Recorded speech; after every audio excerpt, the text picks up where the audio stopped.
तो last time हम लोग बात कर रहे थे primitive data type, sorry data types की बात कर रहे थे। और फिर हमने देखा था दो कैटेगरी होती हैं, एक होता है प्रिमिटिव डेटा टाइप्स और नॉन प्रिमिटिव डेटा टाइप्स। ठीक है। तो सर फिर से जल्दी से हम लोग रिवाइज करते हुए फिर आगे बढ़ते हैं, पाइथन को पढ़ते हैं। Primitive data type fundamental data type होते हैं जिनको हम फर्दर किसी छोटे डेटा टाइप दूसरे डेटा टाइप में नहीं तोड़ सकते हैं, क्योंकि वो खुद अपनी एक सिंगल एंटिटी होते हैं। जबकि नॉन प्रिमिटिव डेटा टाइप क्या होते हैं, प्रिमिटिव डेटा टाइप को मिला के बनाए जाते हैं।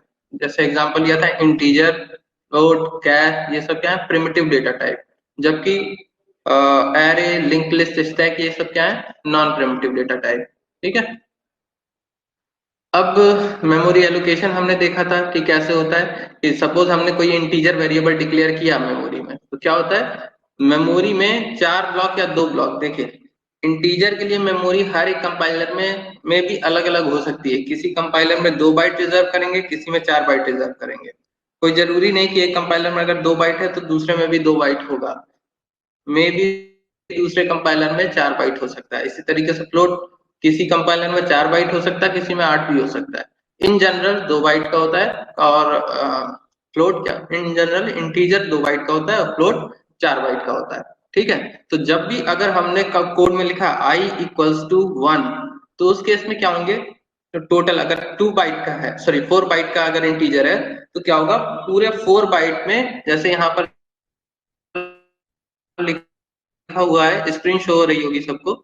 जैसे INTI हमने लिखा, तो क्या करेंगे, मेमोरी में टोटल 4 बाइट स्टोर कर दें, मतलब रिजर्व कर देंगे इस पर्टिकुलर आई वेरिएबल के लिए। तो 1 बाइट ये, 1 बाइट ये, 1 बाइट ये, 1 बाइट ये। अभी क्योंकि सारी वैल्यू जीरो है इस मेमोरी में, ठीक है, तो क्या होगा, आई में अभी करंटली वैल्यू पड़ी होगी जीरो। इस समय क्या पड़ी होगी, जीरो। और जो ये चीजें दिखाई जा रही हैं, ये है इंडेक्सिंग हर एक ब्लॉक की। जैसे अगर आपकी रैम में 1 1 बाइट के ब्लॉक बने हुए हैं, मतलब 1 बाइट का एक ब्लॉक है, दूसरी बाइट का दूसरा, तीसरी बाइट का तीसरा ब्लॉक है, इस तरीके से हर एक बाइट का एक एड्रेस होगा, मतलब हर एक ब्लॉक का एक एड्रेस होगा। इस ब्लॉक का एड्रेस ये, इस ब्लॉक का एड्रेस ये, इस ब्लॉक का एड्रेस ये, इस ब्लॉक का एड्रेस ये। इसी तरीके से मेमोरी एलोकेट होती है। सपोज नेक्स्ट टाइम हमने लिखा j equals INT j equals to 2 या कुछ भी लिख दिया, तो अगेन 4 ब्लॉक फिर से मेमोरी में सर्च किया जाएगा कि अब कहां पर स्टोर करना है। मे बी ये 4 ब्लॉक हो सकते हैं, 1 2 3 4, या फिर ये भी हो सकते हैं 1 2 3 4। कोई भी रेंडमली कहीं पर भी मेमोरी एलोकेट हो सकती है। लेकिन ये श्योर है कि अगर आई के लिए 4 ब्लॉक रिजर्व किए गए हैं, तो वो 4 ब्लॉक कंटिन्यूअस ब्लॉक होंगे। ऐसा नहीं कि एक ब्लॉक ये हो जाएगा, एक ब्लॉक ये, एक ब्लॉक ये, और फिर ये। ऐसा नहीं, ये चारों ब्लॉक एक साथ होंगे। हाँ, लेकिन अगर दो वेरिएबल है, दो वेरिएबल अलग अलग जगह स्टोर किए जा सकते हैं। लेकिन उस एक सिंगल वेरिएबल की बात करें तो उसके लिए जो मेमोरी रिसोर्स एलोकेट किया जाता है वो कंटिन्यूअस होता है। ठीक है। हाँ, तो ये इस तरीके से मेमोरी एलोकेशन होता है किसी भी वेरिएबल का। प्रिमिटिव डेटा टाइप का एलोकेशन इस तरीके से होता है। अगर सपोज यहाँ INT की जगह क्या लिखा हो, कैर लिखा हो, तो सिर्फ और सिर्फ सिंगल बाइट स्टोर करने की जरूरत है। सिर्फ और सिर्फ ये एक ब्लॉक रिजर्व होगा, बाकी नहीं होंगे। INT है तो 4 ब्लॉक। ठीक है। कभी INT 2 बाइट का अगर होता है किसी कंपाइलर में, तो 2 बाइट ही स्टोर किए जाएंगे और उससे ज्यादा नहीं। ठीक। इसी तरीके से कुछ डेटा टाइप हम और देख लेते हैं। जैसे क्या होता है, कैरेक्टर होता है, अनसाइंड कैर होता है, साइंड कैर, इंटीजर, अनसाइंड इंटीजर, शॉर्ट। इन सब का स्टोरेज दिया गया है, कैपेसिटी कितनी होती है, कैरेक्टर की 1 बाइट, अनसाइंड कैर की 1 बाइट, सिंगल कैर की 1 बाइट, इंटीजर की 2 या 4 बाइट, कुछ भी हो सकता है। तो अगर 2 बाइट होगा, 2 बाइट का मतलब कितने बिट, 16 बिट। तो हम 2 to the power 16 अगर करते हैं, तो टोटल उतने हम नंबर हम डिस्टिंग्विश कर सकते हैं, मतलब पहचान सकते हैं अलग अलग नंबरों को। तो यहाँ पर रेंज दी गई।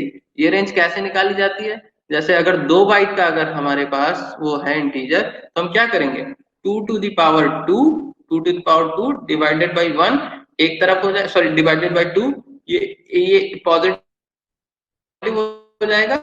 उतना ही निगेटिव 2 से इसलिए डिवाइड कर रहे हैं क्योंकि 2 to the power तो टोटल नंबर ऑफ एलिमेंट हो गए जिनको हम पहचान सकते हैं, नंबर हो गए जिनको हम अलग अलग पहचान सकते हैं बाइनरी से।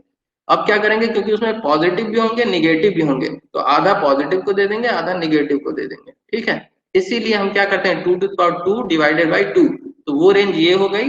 फिर 2 to the power 2 divided by 2, वो भी माइनस में, वो रेंज ये हो गई। इसी तरीके से अगर 4 बाइट है तो उसके लिए ये रेंज आएगी, ठीक है। इसी तरीके से हर एक वेरिएबल का हम रेंज निकाल सकते हैं। अगर हमें पता है कि उसका स्टोरेज साइज क्या है, हर एक वेरिएबल का स्टोरेज साइज क्या है, तो उस केस में हम क्या कर सकते हैं, निकाल सकते हैं कि उसकी रेंज कितनी हो सकती है, ठीक है। इसी तरीके से नॉन प्रिमिटिव की बात करें तो उसमें कौन कौन से थे, array, string, link list, stack, ये सब थे, ठीक है।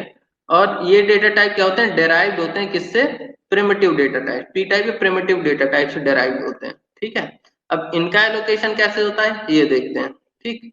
जैसे एक एरे है तो उसका एलोकेशन कैसे होगा, ये हो गया इंडेक्स इंडिसेस। जैसे यहाँ पर हमारा मेमोरी एलोकेशन हुआ था, तो यहाँ पर इसको हम अगर इस पूरे को अगर 0 बोल रहे हैं, इसको 1, इसको 2, मतलब सिंप्लिसिटी के लिए। ऐसा नहीं कि ऐसा होता है एग्जैक्टली इस तरीके से, लेकिन हम सिंप्लिसिटी के लिए जब कोई चीज समझनी होती है तो इसको इंडिकेट करते हैं किसी दूसरे सिंबल से। तो इसको जीरोस कर दिया, इसको 1 2 3 इस तरीके से कर दिया, तो क्या होगा, इसकी इंडिसेस अब हम काउंट कर सकते हैं 0 1 2 3 4, ठीक है। तो समझने में आसानी होगी, लेकिन होता एग्जैक्टली इस तरीके से। इसी तरीके से जो वेरिएबल में वैल्यू स्टोर है, अगर इसको हम 0 बोल रहे हैं, इसको 0 बोल रहे हैं, इसको 0, इसको 0, तो चीजें थोड़ा सा सिंपल हो जाता है समझना। उसी तरीके से एरे में क्या होता है कि अगर हमने 5, मतलब साइज, एरे का साइज अगर 5 है, तो उस केस में एरे किस तरीके से एलोकेट होता है, ठीक।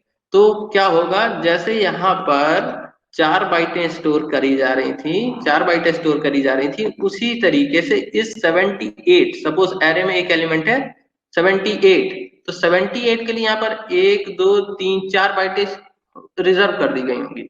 और फिर उसी के जस्ट बाद जैसे हमने यहाँ पर बात किया था इंटीजर में कि INT आई है, तो ये 4 बाइट, INT j है, तो कहीं पर भी रैंडमली कंटिन्यूअस 4 ब्लॉक रिजर्व किए जाएंगे। लेकिन एरे के केस में क्या होता है, इस पर्टिकुलर के लिए 4 बाइट स्टोर कर दिए, अब इस पर्टिकुलर के लिए जस्ट नेक्स्ट, कहीं रैंडमली नहीं सेलेक्ट करेंगे, क्या करेंगे, जस्ट नेक्स्ट, ठीक है। जो नेक्स्ट 4 ब्लॉक होंगे वो रिजर्व कर देंगे 91 के लिए। उसी तरीके से फिर नेक्स्ट 4 ब्लॉक को 202 के लिए रिजर्व कर देंगे, उसी तरीके से 7 और 19, ठीक है। ऐसा इसलिए करते हैं कि अगर कंटिन्यूअस हम नहीं करेंगे इस चीज को, तो हम एरे को बाय इंडेक्स एक्सेस नहीं कर पाएंगे। आप लोग को ये पता होगा कि एरे में किसी एलिमेंट का एक्सेस टाइम क्या होता है, ऑर्डर ऑफ 1 या कांस्टेंट टाइम होता है। क्या होता है, कांस्टेंट टाइम होता है। उसका रीजन ये होता है, जैसे ये 4 बाइट स्टोर कर दी, अब हमें ये देखना है कि एरे में सेकंड एलिमेंट कौन सा है। तो हमें बस क्या करना है, यहाँ से 4 ब्लॉक स्किप करना है और 5वें से रीड करना शुरू कर देना है। तो इसके लिए हर एक ब्लॉक रीड करने की जरूरत नहीं है। क्या करेंगे, हमें पता है कंटिन्यूअस मेमोरी एलोकेट हुई है, तो 4 को स्किप करेंगे, दूसरे पहुंच जाएंगे। तीसरा एक्सेस करना है तो इन 8 को स्किप करेंगे, तीसरे पहुंच जाएंगे। इसी तरीके से मेमोरी एलोकेशन एरे में होता है। लेकिन लिंक्ड लिस्ट के केस में एरे, जैसे एरे के एलिमेंट है कंटिन्यूअस, लिंक लिस्ट के केस में एलिमेंट कंटिन्यूअस नहीं होते, रैंडमली कहीं पर भी हो सकते हैं, इसलिए वहां पर access time order of n होता है, ठीक है। आगे बढ़ते हैं, अब बात करते हैं पाइथन की, ठीक है। सारी चीजें मुझे लगता है कि अब काफी चीजें बेसिक में क्लियर हो गई। अब डायरेक्टली आते हैं पाइथन पे, ठीक है। तो पाइथन में हम लोग आज क्या क्या पढ़ेंगे वो देखते हैं। सबसे पहले हम ओवरव्यू देखेंगे पाइथन का, कि एग्जैक्टली पाइथन क्या है, ठीक है। फिर उसके बाद हिस्ट्री देखेंगे कि कैसे पाइथन को डेवलप किया गया था, किसने डेवलप किया था, कब डेवलप किया था, ये सारी चीजें देखेंगे। फिर कौन कौन से एप्लीकेशन है जो कि पाइथन में डेवलप किए गए हैं, बड़े बड़े ऐसे कौन से एप्लीकेशन है उनको देखेंगे। तो इससे अंदाजा लगाने की कोशिश करेंगे कि इसकी इंपॉर्टेंस क्या है। फिर उसके बाद देखेंगे पाइथन किस किस प्लेटफॉर्म पे अवेलेबल है, कहाँ कहाँ रन करेगा, कहाँ कहाँ नहीं करेगा, है ना, ये भी देखेंगे। फिर उसके बाद कुछ फीचर देखेंगे जो कि बताएंगे कि पाइथन मतलब दूसरी लैंग्वेज से काफी एडवांस है, इस चीज को भी देखेंगे उन फीचर के थ्रू, ठीक है। फिर देखेंगे पाइथन का फ्रेमवर्क का इंस्टॉलेशन, कैसे पाइथन को इंस्टॉल कैसे किया जाता है सिस्टम पे। तो अगर आप सब लोग के पास अगर सिस्टम है तो सिस्टम ओपन करके रहिएगा, आज हम लोग पाइथन का इंस्टॉलेशन सीखेंगे। फिर उसके बाद देखेंगे एनवायरनमेंट सेटअप कैसे किया जाता है, एनवायरनमेंट क्या होता है, एनवायरनमेंट का सेटअप कैसे किया जाता है ये भी देखेंगे, और फ्रेमवर्क क्या होता है, फ्रेमवर्क का इंस्टॉलेशन कैसे होता है ये भी देखेंगे, ठीक है। तो सबसे पहले आते हैं ओवरव्यू पे। आखिर पाइथन क्या है, अगर कोई पूछता है इंटरव्यूअर पाइथन क्या है, तो आपको क्या जवाब देना है कि पाइथन एक general purpose interpreted interactive object oriented high level programming language है। अब इन सब का मतलब क्या है एक एक करके देखते हैं, ठीक। आंसर यही देना है क्या? एक जनरल पर्पस लैंग्वेज है, इंटरप्रेटेड है, इंटरैक्टिव है, ऑब्जेक्ट ओरिएंटेड को फॉलो करती है और हाई लेवल प्रोग्रामिंग लैंग्वेज है। अब जनरल पर्पस का मतलब क्या होता है ये देखते हैं। जनरल पर्पस का मतलब ये होता है कि पाइथन को हम किसी भी जनरल पर्पस से यूज कर सकते हैं। जनरल पर्पस जैसे वेब डेवलपमेंट हो गया, वहां पर भी यूज कर सकते हो, सॉफ्टवेयर डेवलपमेंट हो गया, वहां पर भी यूज कर सकते हो, मशीन लर्निंग में यूज कर सकते हो, डेटा साइंस में यूज कर सकते हो, आईओटी में यूज कर सकते हो, एम्बेडेड कोडिंग में भी यूज कर सकते हो। ठीक है, तो इवन माइक्रो कंट्रोलर्स के साथ यूज कर सकते हो, काफी सारे अवेलेबल है माइक्रो कंट्रोलर जिनके साथ आप पाइथन में कोड कर सकते हो।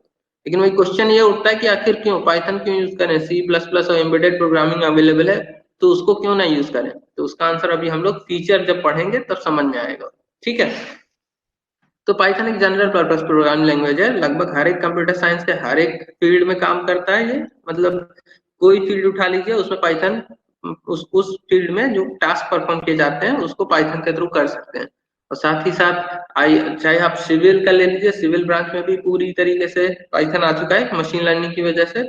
उसी तरीके से ईसी आप लोग को तो पता ही होगा, इलेक्ट्रॉनिक्स के हैं, इलेक्ट्रिकल में भी आ चुका है। फिर उसके बाद ऑटोकैड जो 3D डिजाइनिंग होती है सिविल ओ सॉरी इलेक्ट्रिकल में, वहां पर भी यूज होता है। इसी तरीके से बहुत सारे जितने भी लगभग हर एक engineering branch, even non engineering branch जैसे आर्ट साइड हो गया, फाइनेंस हो गया, मार्केटिंग हो गया, उसमें भी पाइथन यूज होती है। क्यों? फाइनेंस में आप लोग मशीन हम लोग मशीन लर्निंग लगाते हैं, देखते हैं कि हाँ अब कहाँ से मैक्सिमम रेवेन्यू हम क्रिएट कर सकते हैं, मार्केटिंग का कौन सा एरिया कमजोर है या मतलब स्ट्रांग है। तो ये सब सारी चीजें देखने के लिए, प्रिडिक्शन करने के लिए हमको मशीन लर्निंग लगानी होती है। तो मशीन लर्निंग तब लगा पाएंगे जब पाइथन आएगी, जब पाइथन आएगी ही नहीं तो मशीन लर्निंग नहीं लगा पाएंगे। हाँ, और कुछ ऑप्शन है जैसे जावा है, आप जावा में कोड कर सकते हो लेकिन उसके कोड बहुत बड़े होते हैं। तो जो काम आप 10 दिन में करोगे, एक दिन में अगर करना है तो पाइथन के थ्रू ही चलना पड़ेगा, और कोई ऑप्शन नहीं है आपके पास। ठीक। नेक्स्ट है इंटरप्रेटेड। इंटरप्रेटेड का मतलब क्या है? जो कुछ लैंग्वेज जो कंपाइलर को सपोर्ट करती हैं वो जो कंपाइलर सपोर्टेड लैंग्वेज कहलाती है, जो इंटरप्रेटर को सपोर्ट करती है वो इंटरप्रेटेड लैंग्वेज कहलाती है। ठीक है, अब नेक्स्ट है कि कंपाइलर इंटरप्रेटर में सबको डिफरेंस अच्छे से पता है। नेक्स्ट है इंटरैक्टिव। इंटरैक्टिव का मतलब क्या है कि आप अपने प्रोग्राम से इंटरैक्ट कर सकते हो टाइम टू टाइम। ठीक है, मतलब अब क्या डेटा फ्लो क्या हो रहा है, अब किस वेरिएबल में क्या वैल्यू है, किस वेरिएबल में क्या वैल्यू है, और साथ ही साथ जो डेटा का फ्लो हुआ है फ्रॉम टॉप टू बॉटम किस तरीके से हुआ है, ये सारी चीजें आप देख सकते हो। बेसिकली किसी एक पर्टिकुलर कोड को रन कराने के दो तरीके होते हैं, एक होता है इंटरैक्टिव मोड, दूसरा होता है स्क्रिप्ट मोड। इंटरैक्टिव कोड का मतलब क्या होता है कि एक लाइन टाइप करेंगे तुरंत रन कराएंगे, ठीक है, फिर दूसरी लाइन टाइप करेंगे तुरंत रन कराएंगे, आउटपुट देख लेंगे। तो तीसरी चौथी इसी तरीके से हर एक लाइन टाइप करके रन कराया और तुरंत आउटपुट देख लिया। तो पाइथन इंटरैक्टिव मोड में भी रन करती है। दूसरा स्क्रिप्ट मोड। स्क्रिप्ट मोड में क्या होती है कि 10 लाइनें हैं तो 10 को एक फाइल में लिख के सेव करके रन करा दिया, बस एक साथ ही रन कराया उसको, तो वो होता है स्क्रिप्ट मोड। इंटरैक्टिव मोड में क्या है, एक एक लाइन रन करा रहे हैं, देख रहे हैं आउटपुट क्या है। ठीक। तो पाइथन दोनों को सपोर्ट करता है, स्क्रिप्टिंग को भी सपोर्ट करता है और इंटरैक्टिव को भी सपोर्ट करता है, दोनों को। ठीक। नेक्स्ट बात करते हैं ऑब्जेक्ट ओरिएंटेड। देखिए दो तरीके की प्रोग्रामिंग लैंग्वेज होते हैं, एक होती है प्रोसीजरल, दूसरी होती है ऑब्जेक्ट ओरिएंटेड। प्रोसीजरल लैंग्वेज में क्या होता है कि जो हमारा कंट्रोल फ्लो होता है, मतलब जो सीक्वेंस फॉलो किया जाता है कि पहले ये इंस्ट्रक्शन फिर ये फिर ये फिर ये, वो क्या होता है टॉप टू बॉटम होता है। मतलब सबसे पहले पहली लाइन, फिर दूसरी लाइन, तीसरी लाइन, चौथी लाइन, इस तरीके से। प्रोसीजरल मतलब एक प्रोसीजर लिख दिया जाता है, उसी प्रोसीजर को टॉप टू बॉटम फॉलो किया जाता है, line by line code run होता है। जबकि ऑब्जेक्ट ओरिएंटेड में भी ये चांस हो सकता है कि कोई कोड बाद में रन, ऊपर वो लिखा कोड बाद में रन करे, नीचे कोड लिखा पहले रन करे। ऐसा ऐसे हो पाता है क्योंकि हम ऑब्जेक्ट ओरिएंटेड में क्लास और ऑब्जेक्ट के साथ डील करते हैं। क्लास और ऑब्जेक्ट दो चीजें होती है, एक होती है क्लास, दूसरा होता है ऑब्जेक्ट। तो जब भी हमें कोई पर्टिकुलर कोड रन कराना होता है तो पहले उस पर्टिकुलर कोड का ऑब्जेक्ट बनाते हैं और फिर उस ऑब्जेक्ट को रन कराते हैं तो वो कोड रन हो जाता है। जरूरी नहीं कि वो पहले लिखा है कि बाद में कहीं भी लिखा हो, उससे फर्क नहीं पड़ता है। और साथ ही साथ ऑब्जेक्ट ओरिएंटेड के बहुत सारे ऐसे अच्छे फीचर हैं जो कि प्रोसीजरल में नहीं है, जैसे अब्स्ट्रैक्शन, पॉलीमॉर्फिज्म, इनहेरिटेंस। ये सब सारी चीजें हम लोग बाद में देखेंगे, ऑब्जेक्ट ओरिएंटेड पूरा पढ़ना है हमें। ठीक है, तो जब ऑब्जेक्ट ओरिएंटेड पढ़ेंगे तो सारी चीजें डिटेल में पढ़ेंगे। अभी बस इतना जान लीजिए, Python object oriented programming language है और ऑब्जेक्ट ओरिएंटेड के जितने भी कॉन्सेप्ट हैं सब पाइथन फॉलो करती है, ठीक है। नेक्स्ट है हाई लेवल प्रोग्रामिंग लैंग्वेज। ये तो सबको पता ही हाई लेवल प्रोग्रामिंग लैंग्वेज कौन कौन सी होती है, जो नेचुरल लैंग्वेज की तरह लिखी जाती है, वो हाई लेवल प्रोग्रामिंग लैंग्वेज होती है। एक होती लो लेवल, असेंबली लेवल और high level. Low level computer समझता है, असेंबली दोनों लोग समझते हैं, कंप्यूटर ह्यूमन दोनों, मतलब थोड़ा थोड़ा कंप्यूटर समझेगा, थोड़ा हम समझेंगे। और हाई लेवल सिर्फ और सिर्फ ह्यूमन समझेगा, कंप्यूटर नहीं समझेगा।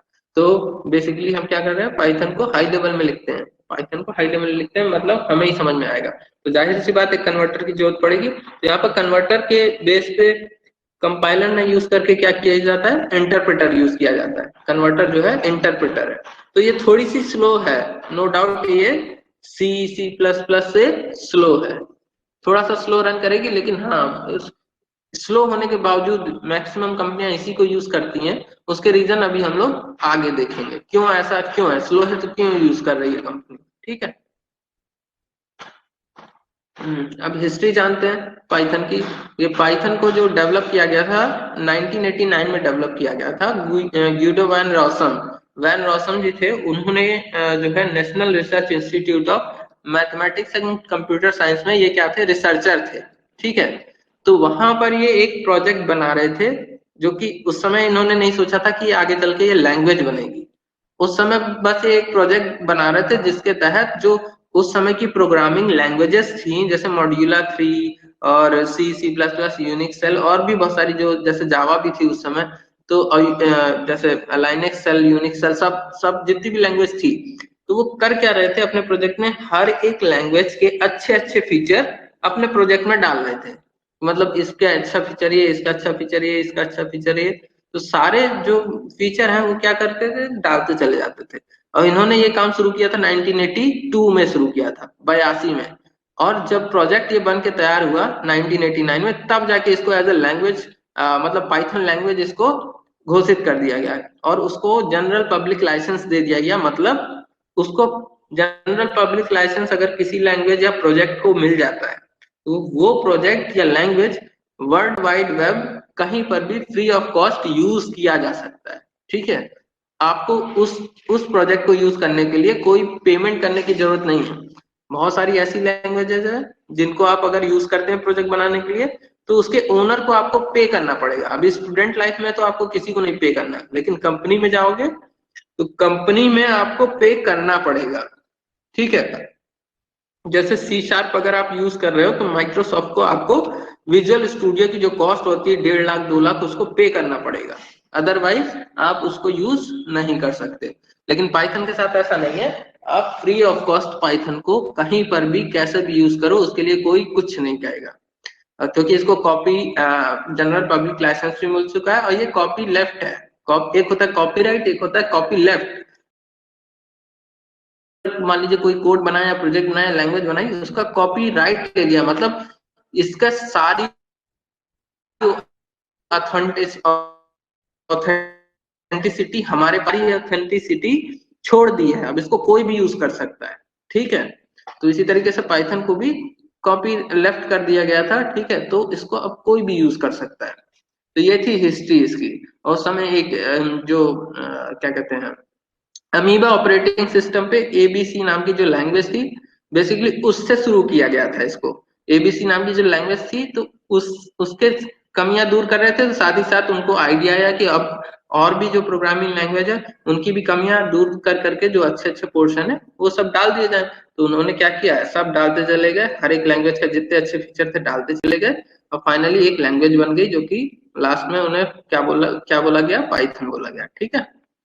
अब अगर कोई इंटरव्यू पूछता है किसने बनाई है, कब बनाई, मैक्सिमम एक ही क्वेश्चन पूछ सकता है इस पीपीटी से, क्या, किसने बनाई और कब बनाई। तो आपका आंसर सिंपल होगा, वैन रॉसम ने बनाई है, और कब बनाई है, 1989। इससे ज्यादा कोई कुछ नहीं पूछेगा, वैन रॉसम 1989, बस।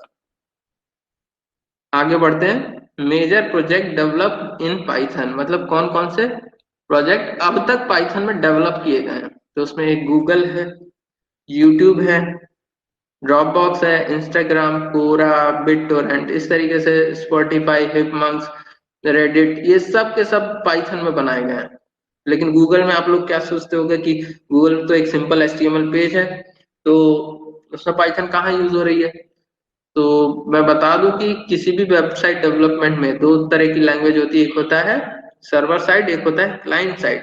तो जो क्लाइंट साइड की लैंग्वेज होती है वो HTML CSS होती है, जबकि सर्वर साइड पे कोई एक बैकएंड लैंग्वेज रन कर रही होती है। तो बैकएंड लैंग्वेज में आपकी पाइथन यूज हो रही है। जैसे इतना अच्छे से सर्चिंग आप लोग देखते हो ना कि गूगल जब भी सर्च करके देता है तो बढ़िया रिजल्ट देता है, और उसमें जो प्रिडिक्शन होता है, जैसे आप कोई कीवर्ड टाइप करते हो तो अपने आप उसमें प्रिडिक्शन होता है कि आप ये टाइप करना चाहते हो। तो ये सब सारी चीजें कैसे पॉसिबल है? बैक एंड लैंग्वेज से। और बैक एंड लैंग्वेज में कौन यूज कर क्या यूज करी जा रही है? पाइथन यूज करी जा रही है उसके लिए। सर्चिंग एल्गोरिदम, इतना अच्छा सर्च रिजल्ट कैसे आता है? तो वो सब किसके थ्रू हो रहा है? पाइथन के थ्रू हो रहा है। ठीक है, कि पूरा स्क्रैप करते हैं हर एक वेबसाइट को कि उसमें क्या क्या कंटेंट है, उसके अकॉर्डिंग सर्च रिजल्ट निकालते हैं। ठीक है ना? इसी तरीके से अगर YouTube की बात करें, तो जो आप लोग बफरिंग देखते हो, मतलब अभी तो YouTube की वीडियो तेजी से प्ले हो जाती है, पहले तो बफरिंग होती थी, पहले लोड होगी फिर प्ले होती थी, ऐसा होता था। तो जब पाइथन आई तो पाइथन में एल्गोरिदम लिखे गए जिसका ही लगभग हट गया है। अब अगर ठीक ठाक नेट है तो आपकी वीडियो अच्छे से प्ले हो जाती है। तो ये सब पाइथन की देन है। ड्रॉप बॉक्स, जितने भी ये सब बड़े प्रोजेक्ट हैं। गूगल का नाम सब हर कोई जानता है, यूट्यूब, ड्रॉप बॉक्स, इसका नाम हर कोई जानता है। तो ये सब अगर पाइथन को यूज कर रहे हैं तो आप सोचिए कि कितना इंपॉर्टेंट है पाइथन। ठीक है। इवन अगर इलेक्ट्रॉनिक्स की बात करें तो आपने बोस्टन डायनामिक का नाम सुना होगा, वहां के जो रोबोट हैं उनमें भी पाइथन यूज होती है। इसी तरीके से आपका होंडा रोबोट है, जो तो आप लोगों ने देखा है,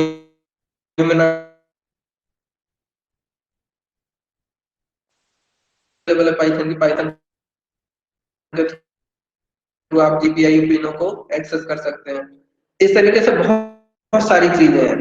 आपने उसका नाम सुना होगा, एनवीडिया का टूल किट आती है, जैसे रास्पबेरी पाई, उसी तरीके से एनवीडिया की भी आती है।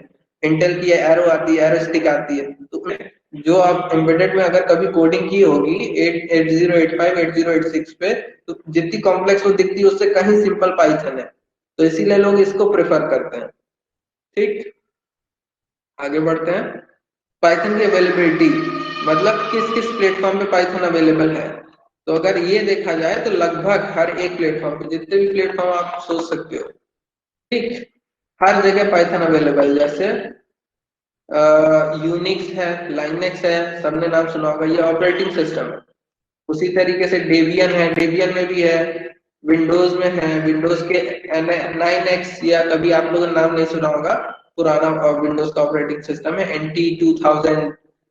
ये जितने भी पुराने से पुराने ऑपरेटिंग सिस्टम में भी रन करता है पाइथन। ठीक है। अभी तो i3 i5, sorry i3 i5 करें, 7, विंडोज 7, विंडोज 8, विंडोज 10, इन सब तो अभी आप लोग यूज कर रहे हैं। लेकिन पुराने जो ऑपरेटिंग सिस्टम थे, जैसे विंडोज XP हो गया, NT हो गया, 2000 हो गया, इन सब में भी आपकी पाइथन रन करती है। ठीक है। उसी तरीके से मैक OS, जो एप्पल बुक आती है, एप्पल का लैपटॉप आता है, उसमें भी रन करेगा। OS 2 एक ऑपरेटिंग सिस्टम, उसमें भी रन करेगा। DOS, Palm OS, Nokia, Symbian, Android, Android यहाँ नहीं लिखा है, एंड्रॉइड में भी रन करती है। ठीक है, एंड्रॉइड में भी आपकी पाइथन रन करती है। तो लगभग जितने भी आप ऑपरेटिंग सिस्टम सोच सकते हो, ठीक है, सब में पाइथन रन करती है। ठीक है, लगभग लगभग सब में पाइथन रन करती है। तो जाहिर सी बात है, अगर हमें कहीं पर भी अगर हमें हमें जरूरत पड़ी किसी दूसरे प्लेटफॉर्म की, तो हमें ये बाउंडेशन नहीं होगी कि अरे अब तो दूसरा प्लेटफॉर्म आ गया है, अब तो हमें सी यूज करना पड़ेगा। तो ऐसी बाउंडेशन कहीं नहीं आएगी। अगर अभी विंडोज यूज कर रहे हो, सपोज कंपनी में गए विंडोज यूज कर रहे हो, दूसरी कंपनी में गए तो स्विच करेंगे हम लैंग्वेज पे, लैंग्वेज दूसरी सीखें, ऐसा नहीं है। आराम से आप लाइनेक्स में भी पाइथन में कोड लिख सकते हैं। ठीक है, आगे बढ़ते हैं। एरिया कहाँ, मतलब पाइथन को यूज कहाँ कहाँ करते हैं एग्जैक्टली exactly? तो मैंने जैसे बताया, web development, software development, machine learning, IoT, data analysis, app development, game development, marketing, finance, AI ML तो पाइथन के बिना है नहीं। मतलब आर्टिफिशियल इंटेलिजेंस और मशीन लर्निंग, डीप लर्निंग, ये सब कंप्यूटर विजन, इवन जो टेस्ला वगैरह देखते हैं, ऑटोनोमस कार वगैरह, ये सब पॉसिबिलिटी पाइथन में ही ज्यादा है। ठीक है, मतलब आप अगर पाइथन सीख लिए हैं तो आप AIML की तरफ बहुत आसानी से मूव कर सकते हो। ठीक है, क्योंकि उसमें जो कोडिंग यूज हो रही है, लैंग्वेज यूज हो रही है, वो पाइथन ही है। मतलब मैक्सिमम जगह टेन, अगर AIML के पूरे मार्केट की बात करें तो 90% जो एरिया है वो पाइथन ने कवर कर रखा है, और 10% अदर प्रोग्रामिंग लैंग्वेज ने यूज कर रखा है, रिजर्व कर रखा है। ठीक है, अब कुछ फीचर्स देखते हैं। फीचर्स कौन कौन से हैं जो इसको दूसरी लैंग्वेज से अलग बनाते हैं। जैसे easy to learn and understand. Easy to learn का मतलब क्या है कि बहुत ही सिंपल वे में इसके कोड होते हैं, एकदम सिंपल। जैसे हम एक एग्जांपल नेट पे ही देखते हैं।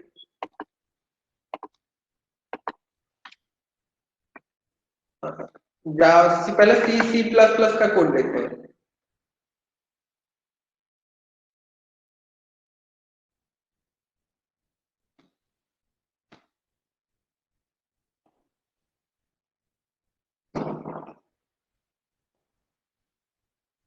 ये आपका C++ का कोड है। ठीक है, इसमें लाइनें बस हम गिन रहे हैं, ज्यादा इसमें नहीं जाएंगे। एक एक दो तीन चार पाँच छः सात आठ, कमेंट छोड़ दे रहे हैं, 9 10। ठीक है, 10 लाइन का कोड C++ में है।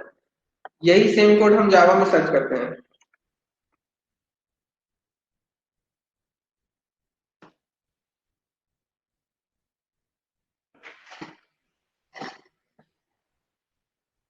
आपका जावा में क्या हो गया, एक दो तीन चार पाँच छ,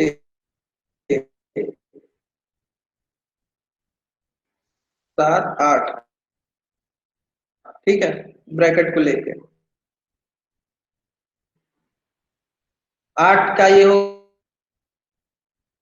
गया।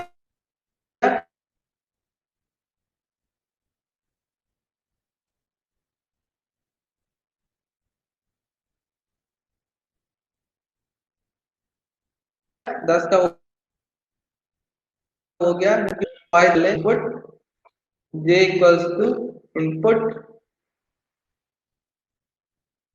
और k equals to print I plus J भी कर सकते हो, या तो ये भी कर सकते हो, k equals to I plus J, और सिंपली प्रिंट के। ठीक है, इवन ये भी लिखने की पाइथन में नहीं जरूरत है, इतना भी लिखने की जरूरत नहीं। पाइथन में डायरेक्टली आप ऐसे लिख सकते हो, इनपुट INT में कन्वर्ट करना पड़ेगा, वो बाद में करेंगे। इनपुट, एक सिंगल लाइन में आप कोड लिख सकते हो, एक लाइन में ये कोड लिख सकते हो, और आपको कहीं हैश इंक्लूड stdio और डॉट एच कहीं कुछ भी लिखने की जरूरत नहीं है, एक लाइन में कोड होगा।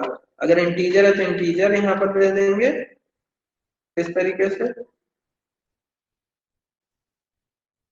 बस ये एक लाइन में आपका 2 नंबर का सम होके चला आएगा। आपको 10 लाइन का कोड लिखने की जरूरत नहीं है।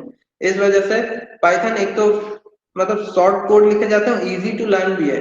जैसा मैंने लिखा था पहले, यहाँ पर इस चीज को एकदम देख के समझ में आ रहा कि यहाँ से एक इनपुट लिया जाएगा, आई में स्टोर करा जाएगा, यहाँ से एक इनपुट लेके जे में स्टोर करा जाएगा, और फिर आई आई और जे को सम करके के में स्टोर कर दिया जाएगा, और फिर के को प्रिंट करा दिया जाएगा। जबकि जावा में आपको, हमें अगर किसी अनजान आदमी को जिससे जावा नहीं आती है, उसे ये चीज नहीं समझ में आएगी, ये भी नहीं समझ में आएगा, ये भी नहीं समझ में आएगा। हाँ, ये चीजें समझ में आ सकती है। फिर ये सिस्टम आउट प्रिंट एलन, ये भी नहीं समझ में आएगा। उसी तरीके से अगर सी में जाते हैं तो ये नहीं समझ में आएगा, ये नहीं समझ में आएगा, मेन क्यों लिख रहे हैं ये नहीं समझ में आएगा, रिटर्न क्यों लिख रहे हैं ये नहीं समझ में आएगा। तो बहुत सारी चीजें ऐसी जो नहीं समझ में आएंगी। अभी पाइथन में एकदम क्लियर है, इसमें कुछ भी ऐसा नहीं है जिसमें चीजें नहीं समझ में आएंगी। ठीक है, तो इसके सिंटैक्स भी इस तरीके से डिजाइन किए गए हैं कि हर कोई समझ सके, और इसके जो कोड है वो भी एकदम छोटा लिखा गया, मतलब छोटे से छोटे कोड में बड़े से बड़े टास्क को परफॉर्म किया जा सकता है। ठीक है, आगे बढ़ते हैं। नेक्स्ट है ब्रॉड स्टैंडर्ड लाइब्रेरी। ठीक है, अब इसका क्या मतलब है। जब आप किसी कंपनी में जाते हो, ठीक है, ऐसा तो नहीं है कि अ, आपको वो ही कोड दिए जाएंगे जो आपको आते हैं। मे बी ऐसा भी हो सकता है कि कुछ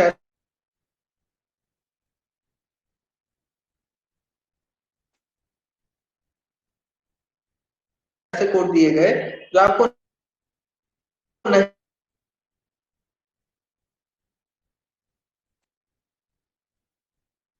नहीं आते हैं, तो उस केस में क्या करेंगे आप? उस केस में जाहिर सी बात है, आपको कोड नहीं आ रहा है, आप किसी सीनियर से पूछोगे, सीनियर को नहीं आ रहा तो नेट पे सर्च करोगे, ठीक है, या फिर दोस्त को भेज के कॉल करा के उससे सम रिटर्न करें, ठीक। तो सर क्या है सेकेंड कि नंबर फिर से बता दीजिए। हाँ, फिर से बताते हैं। ब्रॉड स्टैंडर्ड लाइब्रेरी का मतलब हम समझाना चाह रहे हैं। पहले तो हम बताएंगे कि लाइब्रेरी क्या है, ठीक है, क्यों लाइब्रेरी का यूज क्यों होता है, फिर बताएंगे ब्रॉड स्टैंडर्ड लाइब्रेरी अवेलेबल है, मतलब बहुत सारी लाइब्रेरी अवेलेबल है पाइथन। तो लाइब्रेरी या इलेक्ट्रॉनिक सेक्टर में कहीं पर भी जाएंगे तो हर एक कंपनी के अलग अलग प्रोडक्ट होते हैं, हर एक कंपनी में अलग अलग तरीके से कोडिंग करी जाती है, लेकिन बेस सबका सेम होता है। हाँ, डेटाबेस एक्सेस करना, इलेक्ट्रॉनिक डिवाइस को एक्सेस करना, ये सब सारी चीजें। तो होता क्या है कि अगर आप कोई कोड लिख रहे हैं, कोड लिखते समय कोई प्रॉब्लम आई, सपोज कोई बड़ा सा टास्क आपको दे दिया गया, ठीक है, अब उस बड़े से टास्क को स्क्रैच से लिखना पड़ रहा है आपको, है ना। अब हम हमारे लिए अगर वही same code, same particular task के लिए किसी ने पहले से कोड लिख के इंटरनेट पे डाल रखा है, तो हम क्यों दोबारा से वही कोड लिखेंगे? हम उसी कोड को अपने फाइल में इंपोर्ट करेंगे, लिखेंगे नहीं, सिर्फ और सिर्फ इंपोर्ट करेंगे और उस टास्क को परफॉर्म कर लेंगे, ठीक है। लेकिन अगर किसी ने वो कोड लिख के नहीं रखा है तो क्या करना होगा? आपको शुरू से लिखना पड़ेगा कोड पूरा। तब ये सब समस्याएं आ रही थी। दूसरी लैंग्वेजेस में क्या होता था कि बहुत कम लाइब्रेरी अवेलेबल है, मतलब पहले से लिखे गए कोड बहुत कम है, जबकि पाइथन में बहुत सारी लाइब्रेरी अवेलेबल है, मतलब बहुत सारे ऐसे टास्क हैं जिनको कोड करने के लिए आपको स्क्रैच से लिखने की जरूरत नहीं है कोड। आपके पास बहुत सारी लाइब्रेरी अवेलेबल है, लाइब्रेरी को इंपोर्ट करिए और अपने टास्क को एक सिंगल लाइन में आप परफॉर्म कर सकते हैं, सिंपल कॉलिंग के थ्रू, सिंपल कॉलिंग के थ्रू, ठीक है ना। तो एक पूरी लाइब्रेरी को हमें क्या करना होता है? सिंपली इंपोर्ट करना होता है, और इंपोर्ट करने के बाद एक सिंगल लाइन में फंक्शन कॉल करना होता है, बस।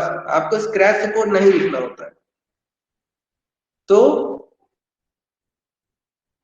तो जिस जिस लैंग्वेज में ज्यादा से ज्यादा लाइब्रेरी होंगी, तो जाहिर सी बात है हर एक कंपनी उसी लैंग्वेज को प्रेफर करेगी। क्यों? क्योंकि उसमें पहले से कोड उन्हें मिल जाएगा, अगर एक साल में होगा। इस वजह से हर एक जो कंपनी है वो क्या करती है? उस तरफ भागती है जहां पर सपोर्ट ज्यादा हो, लाइब्रेरी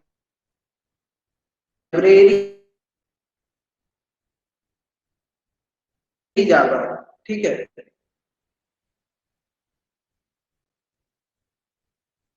मतलब हमें शुरू से स्क्रैच से कोड ना लिखना पड़े। जैसे कुछ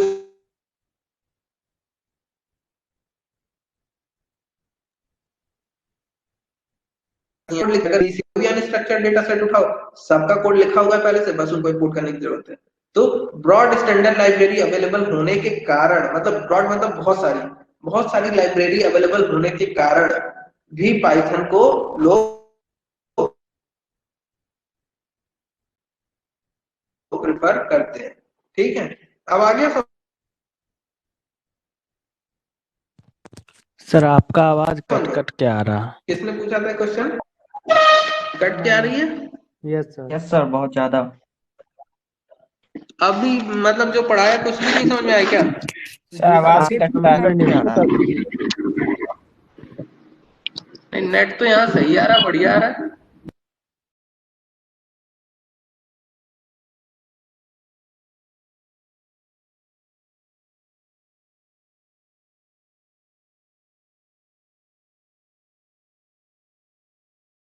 सर फिर से कट गया।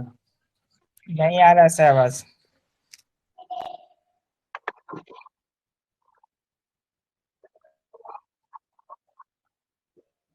नहीं, वो पुराने वो रिफ्रेश होंगे, ठीक है। वो नहीं नेट एक्सेस कर रहे हैं। अब आ रही है आवाज? हेलो, हाँ अब आ आ रही है रही है। आवाज? ये सर आ ठीक रही है, है। आगे बढ़ते हैं। नेक्स्ट है ओपन सोर्स। ओपन सोर्स का मतलब क्या होता है?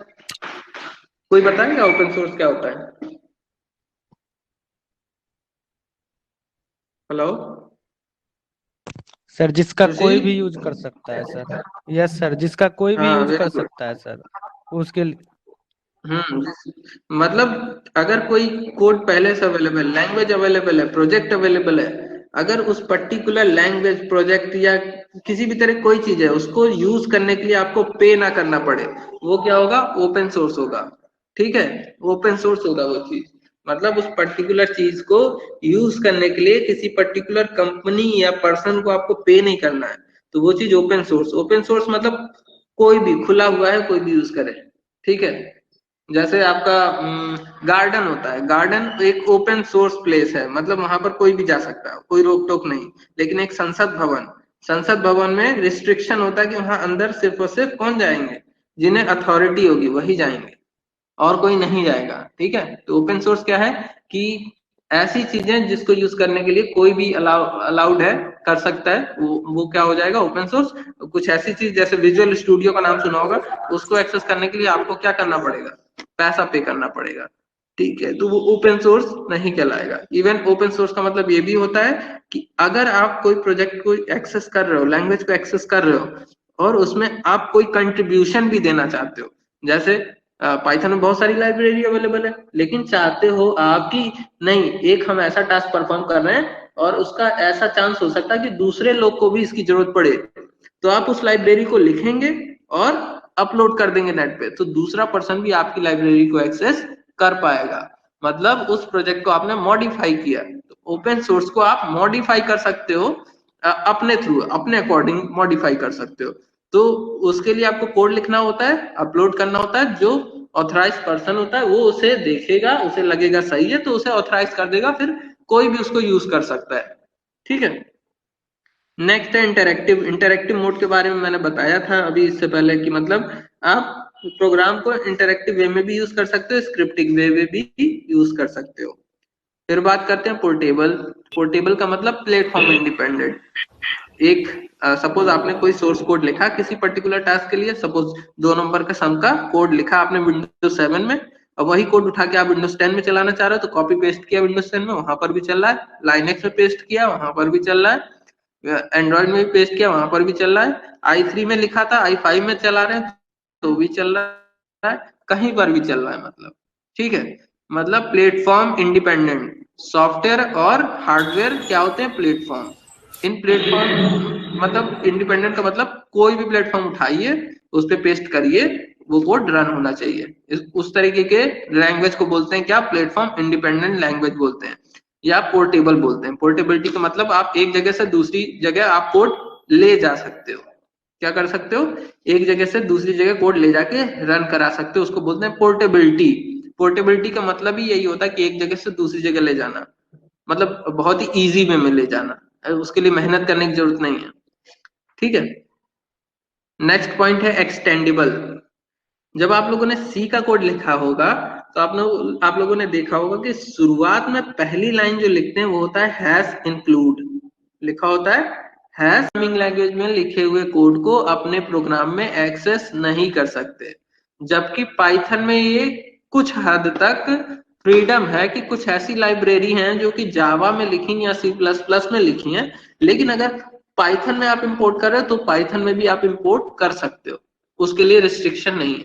लेकिन ये भी याद रखना है कि हर एक लाइब्रेरी को आप इंपोर्ट नहीं कर सकते, ये भी याद रखना है। कुछ लाइब्रेरी अवेलेबल हैं जो बड़ी बड़ी हैं, मतलब ऐसी मतलब जनरल पर्पस से जो यूज होती है लाइब्रेरी, जैसे ओपन सीवी का आपने नाम सुना होगा, तो open CV C plus plus में लिखी गई है और बहुत ही फेमस लाइब्रेरी है डेवलपर के बीच में। उसको हर डेवलपर लगभग यूज करता होगा जो कंप्यूटर विजन में काम करता होगा। तो उस लाइब्रेरी के लिए एक इंटरफेस तैयार कर दिया गया, उस लाइब्रेरी को आप पाइथन में भी इंक्लूड करा के रन करा सकते हो, इंपोर्ट करा के रन करा सकते हो। ठीक है, तो पाइथन क्या करता है? दूसरी लैंग्वेज को भी एक्सटेंड करता है, मतलब दूसरी लैंग्वेज को भी यूज कर सकता है। ठीक है, सॉरी। नेक्स्ट है डेटाबेसेस। डेटाबेसेस का मतलब क्या है कि it supported variety of databases. मतलब क्या कि दो तरीके के, पहली बात करते हैं, दो तरीके के डेटाबेस होते हैं। एक होता है स्ट्रक्चर्ड, दूसरा होता है non structured. Unstructured non structured होता है, ठीक है। अब जो आप लोग पढ़ते हो एसक्यूएल वगैरह, अगर आप लोगों ने पढ़ी होगी, मैं भी पढ़ी होगी, तो वो क्या है, स्ट्रक्चर्ड क्वेरी लैंग्वेज है। मतलब क्या कि जब आप डेटाबेस बनाते हो तो उस डेटाबेस का स्ट्रक्चर उसी समय फिक्स कर देते हो। कि मतलब क्या कि उस डेटाबेस में एक टेबल होगी, टेबल के ये कॉलम होंगे, फिक्स कर दिया बनाते समय। अनस्ट्रक्चर्ड में क्या होता है, कुछ फिक्स नहीं होता है। टेबल का नाम ये है, बाद में दूसरा भी हो सकता है। कॉलम 4 है तो 5 भी हो सकते हैं, 6 भी हो सकते हैं, कुछ भी हो सकता है। कॉलम में अगर इंटीजर स्टोर करना है स्ट्रक्चर्ड में तो इंटीजर ही होगा, फ्लोट नहीं होगा। जबकि अनस्ट्रक्चर्ड में इंटीजर मतलब डेटा टाइप ही नहीं डिफाइन करते हैं, कुछ भी स्टोर करो, हर एक कॉलम में कुछ भी स्टोर कर सकते हैं, ठीक है। तो ये दो तरीके के डेटाबेस होते हैं। इनके एग्जांपल जैसे एसक्यूएल हो गया, ओरेकल हो गया, आईबीएम हो गया, आईबीएम डेटाबेस हो गया। तो ये सब स्ट्रक्चर्ड है, मतलब ये पूरे स्ट्रक्चर को फॉलो करते हैं। अनस्ट्रक्चर्ड में जैसे मोंगोडीबी हो गया, हाना हो गया, डीबी2 हो गया, ये सब क्या अनस्ट्रक्चर्ड है। एचबेस हो गया, ये अनस्ट्रक्चर्ड है। इनमें आप कोई भी डेटा स्टोर करो, कोई फर्क नहीं पड़ता, जब चाहे तब चेंज करो, जब चाहे तब डिलीट करो, जो इच्छा है सो करो, ठीक है। तो थोड़ा सा ये क्या होता है, सेंसिटिव होता है। सेंसिटिव होता है इसलिए क्योंकि आप जाहिर सी बात है कभी भी कुछ भी आ जाएगा तो फिर हमें फिल्टर करना पड़ता है। जैसे इंटीजर की जगह फ्लोट आ रहा है या स्ट्रिंग आ रहा है तो हमें वहां पर फिल्टर एक लगाना पड़ता है ना। तो थोड़ा सा काम वहां पर बढ़ जाता है अनस्ट्रक्चर्ड में। अनस्ट्रक्चर्ड का बस एक बेनिफिट ये होता है कि अगर बहुत तेजी स्पीड से डेटा आ रहा है, अनस्ट्रक्चर्ड में बहुत तेजी स्पीड से डेटा आ रहा है तो उसको हम स्टोर कर सकते हैं, बस यही एक फायदा होता है। जबकि स्ट्रक्चर्ड में क्या होता है, हर चीज ठीक है, बहुत तेजी से डेटा आएगा तो हम स्टोर नहीं कर पाएंगे, वो डेटा लीक हो जाएगा, लॉस्ट हो जाएगा। तो इस नुकसान को भरपाई करने के लिए अनस्ट्रक्चर्ड डिजाइन किया गया। पाइथन लगभग हर एक डेटाबेस को सपोर्ट करता है, मतलब इंटरफेस अवेलेबल है। आपको मोंगोडीबी यूज करना है उसके लिए भी एपीआई अवेलेबल है, हाना यूज करना है उसके लिए भी एपीआई है, एचबेस से यूज करना है उसके लिए एपीआई है, एसक्यूएल यूज करना है उसके लिए एपीआई है, मोंगोडीबी यूज करना है उसके लिए एपीआई है। लगभग हर एक डेटाबेस के लिए एपीआई अवेलेबल है, इसमें कोई बाउंडेशन नहीं है। ऐसा नहीं है कि मोंगोडीबी हम पाइथन के साथ यूज नहीं कर सकते, सी प्लस प्लस के साथ करके दिखाइए, कभी नहीं होगा, ठीक है।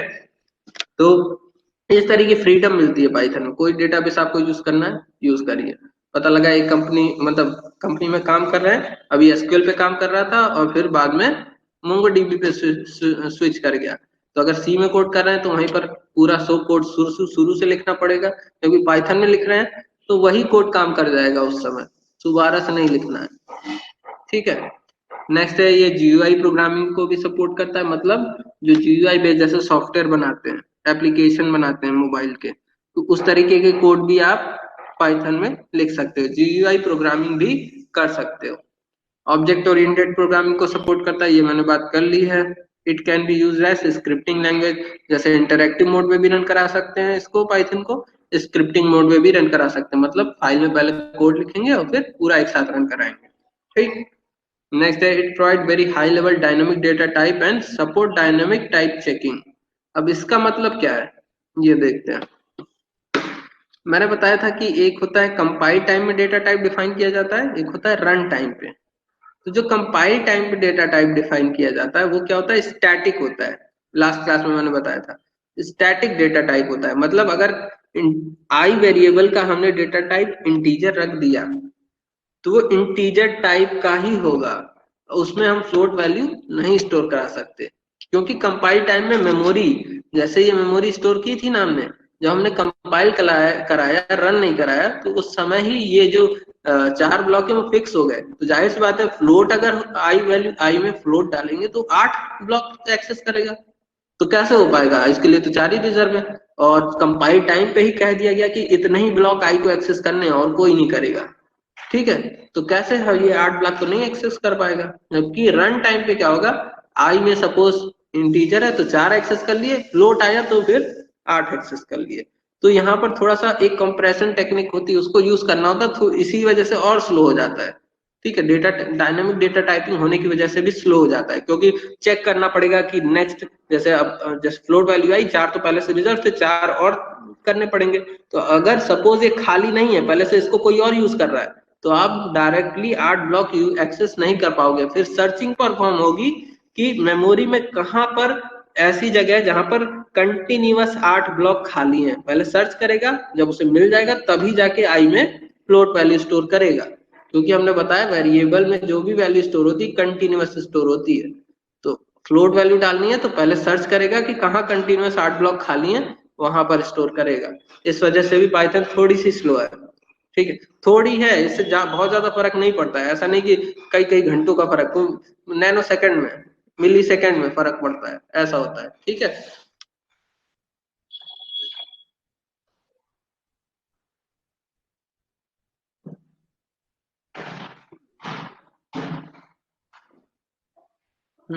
तो पाइथन क्या करता है, डायनामिक डेटा टाइपिंग को सपोर्ट करता है और टाइप चेकिंग को भी। मतलब रन टाइम पे डेटा टाइप का टाइप चेक होगा। मतलब जैसे अगर हमने आई में 1 डाला है, हम यहाँ पर पाइथन में कभी नहीं बताते कि आई का डेटा टाइप इंटीजर होगा, कभी नहीं लिखते हैं। ऐसा नहीं लिखते हैं I N T I equals to 1, ऐसा नहीं लिखते हैं। डायरेक्ट लिखते हैं I equals to 1, I N T नहीं लिखते हैं, सीधे लिखे I equals to 1, J equals to 1.0, इस तरीके से लिखेंगे और कुछ नहीं लिखेंगे। ठीक है, अब जाहिर सी बात है, अगर हमने नहीं लिखा तो कंपाइलर को कैसे पता लगेगा कि इंटीजर है कि फ्लोट है।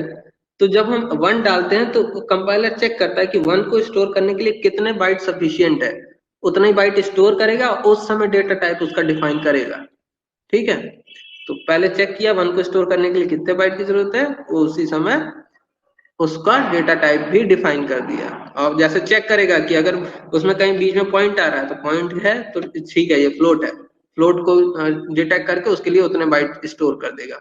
एक मिनिमम बाइट होता है कि हाँ, अगर मान लीजिए एकदम ही छोटा, इवन बुलियन भी ले लिया तो उसके लिए बुलियन टाइप का कोई वेरिएबल ले लिया, उसके लिए 1 बिट रिजर्व करेगा।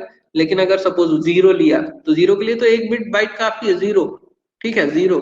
लेकिन वो एक मिनिमम वो लेके चलता है कि इतने तो चाहिए ही चाहिए मिनिमम, मतलब उसको मिनिमम 8 तो चाहिए ही चाहिए, 8 बाइट मतलब 1 बाइट तो चाहिए ही चाहिए। इस तरीके से स्टोर करता है। ठीक है, कोई कंफ्यूजन है यहाँ पर किसी को? हेलो, आगे बढ़ते हैं। Hello sir. सर 12 नंबर हाँ, समझ में नहीं आया सर, गार्बेज कलेक्टर को कैसे सपोर्ट करते हैं? अभी तो बताया ही नहीं है, अब बताते हैं। ठीक है, 11 तो समझ में आ गया ना? Yes sir. हाँ, अब बात करते हैं it support automatic garbage collector. पहले तो बात करते हैं गार्बेज क्या होता है, फिर गार्बेज कलेक्टर क्या होता है, फिर ऑटोमेटिक गार्बेज कलेक्टर क्या होता है, और फिर देखेंगे कैसे सपोर्ट करता है ऑटोमेटिक गार्बेज कलेक्टर को। ठीक है, तो गार्बेज क्या होता है पहले ये कोई बताए। सी पढ़ी होगी सबने। Yes yes sir. सर, शायद रैंडम वैल्यू है शायद से। रैंडम वैल्यू, हाँ बोल सकते हो, लेकिन इसको ऐसे बोलते हैं गार्बेज वैल्यू एक अनयूज्ड वैल्यू। होता क्या है पहले ये देखते हैं, मेमोरी में होता क्या है। ठीक है, क्यों गार्बेज होता है वैल्यू, तो थोड़ा सा हम एक डायग्राम बनाते हैं फिर बताते हैं। ठीक, सपोज एक कोड हमने लिखा आई इक्वल्स टू 1, ठीक है, और जे इक्वल्स टू 2, हमने ये कोड लिखा। तो मेमोरी में क्या होगा ये देखते हैं। तो सबसे पहले हम एक मेमोरी बनाते हैं। हमने एक मेमोरी बनाई, मेमोरी में 8 8 के ब्लॉक बना दिए। तो पहला ब्लॉक ये हो गया जिसमें 8 बिटें हैं। ठीक, दूसरा ब्लॉक ये हो गया जिसमें 8 बिटें हैं। ठीक, फिर उसके बाद तीसरा ब्लॉक और ये चौथा ब्लॉक। ठीक है, समझ गए? अब क्या होगा कि जैसे i इक्वल्स टू 1 लिखा तो ये 4 के 4 सपोज i के लिए रिजर्व कर दिए गए, और यहाँ पर वैल्यू क्या हो जाएगी 0 0 0 0 0 0 0 0 0 0 0 0 0, यहाँ पर लास्ट में क्या होगा 1 होगा यहाँ पर। ठीक है ना? तो हम एक काम करते हैं, हम इस पूरे को जो है मिला के इसको इसमें 1 स्टोर कर देते हैं, इस पूरे को मिला के हम 1 स्टोर कर देते हैं यहाँ पर। ठीक, यहाँ क्या हो गया, स्टोर 1, बाइनरी में 1 स्टोर हो गया। ठीक है, मतलब 0 0 0 करके 1 स्टोर हो गया। अब क्या होगा, जे के लिए सर्च किया जाएगा। तो जे के लिए अगर हमें मेमोरी एलोकेट करनी तो इसके फिर से हम पार्टीशन करेंगे, 1 बाइट, 2 बाइट, 3 बाइट, 4 बाइट। उसी तरीके से यहाँ पर हमने स्टोर कर दिया, क्या, 2 स्टोर कर दिया। ठीक, अब सपोज ये प्रोग्राम एग्जीक्यूट होके खत्म हो गया, बंद हो गया प्रोग्राम। ठीक, तो होगा क्या कि जब ये प्रोग्राम एग्जीक्यूट होके खत्म हुआ, मेमोरी में ये वैल्यू स्टोर रहेगी, पहले से स्टोर रहेगी। समझ रहे हो ना, क्या रहेगी, पहले से स्टोर रहेगी। ठीक है, अब सपोज कोई हमने दूसरा प्रोग्राम और बनाया, तो अब ये प्रोग्राम खत्म हो गया, ये वाला प्रोग्राम जो चल रहा था ये खत्म हो गया, ये वैल्यू खत्म। अब हमने कोई और एक प्रोग्राम बनाया, उसको रन कराने लगे। अब k इक्वल्स टू हमने क्या कर दिया, 3।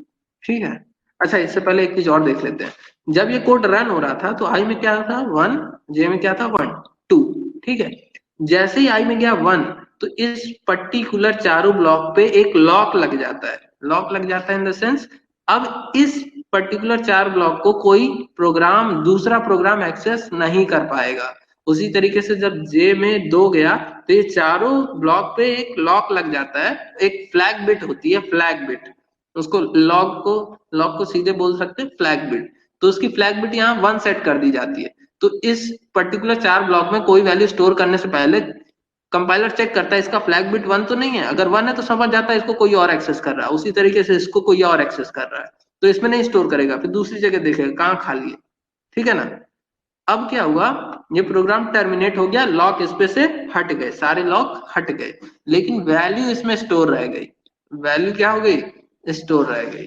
ठीक है, अब हमारे नए कोड में लिखा है k इक्वल्स टू 3। क्या लिखा है, k इक्वल्स टू 3। अब सपोज रैंडमली उसने सर्चिंग परफॉर्म की और उसको ऐसे 4 ब्लॉक मिले जहां पर हम क्या कर सकते हैं, T3 को स्टोर कर सकते हैं। तो वो शुरू से ना स्टोर करके इस ब्लॉक को छोड़ दिया, इस ब्लॉक को छोड़ दिया, उसने अब इस ब्लॉक को उठाया। ठीक है, इस ब्लॉक को उठाया, इस ब्लॉक को उठाया, 4 चाहिए याद रखना क्योंकि इंटीजर है। तो इस ब्लॉक को उठाया और इस ब्लॉक को उठा लिया, मतलब ये वाला, ये वाला, ये वाला, ये वाला। ठीक है, ये 4 ब्लॉक उसने उठा लिए।